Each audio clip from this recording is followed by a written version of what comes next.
today we're gonna make an organizer for your toothpaste or floss, and yeah. Okay, let's start. So we're gonna make a sketch there.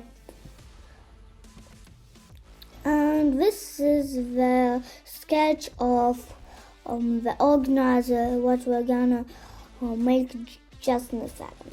Okay? So now we got an extrude of the whole plate. Now we got another extrude of the walls, and then we're gonna make a very big one and extrude the whole organizer. Okay? Then we make some fillets, extrudes, and yeah.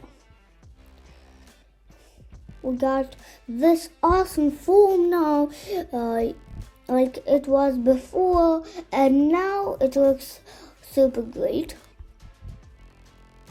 Then we go and chamfer fillets and mouse ears also. We got them just to make this whole thing staying on the table of a 3D printer. It would be more stable.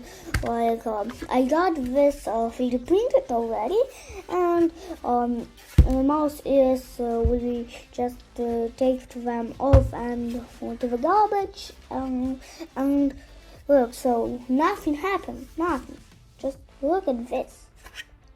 And this is because of the mouse ears. That's are you ready? Boom! This is how you can put all the things into this organizer, and yeah, this looks pretty nice. Into the bath. The link for this organizer is down below in the description.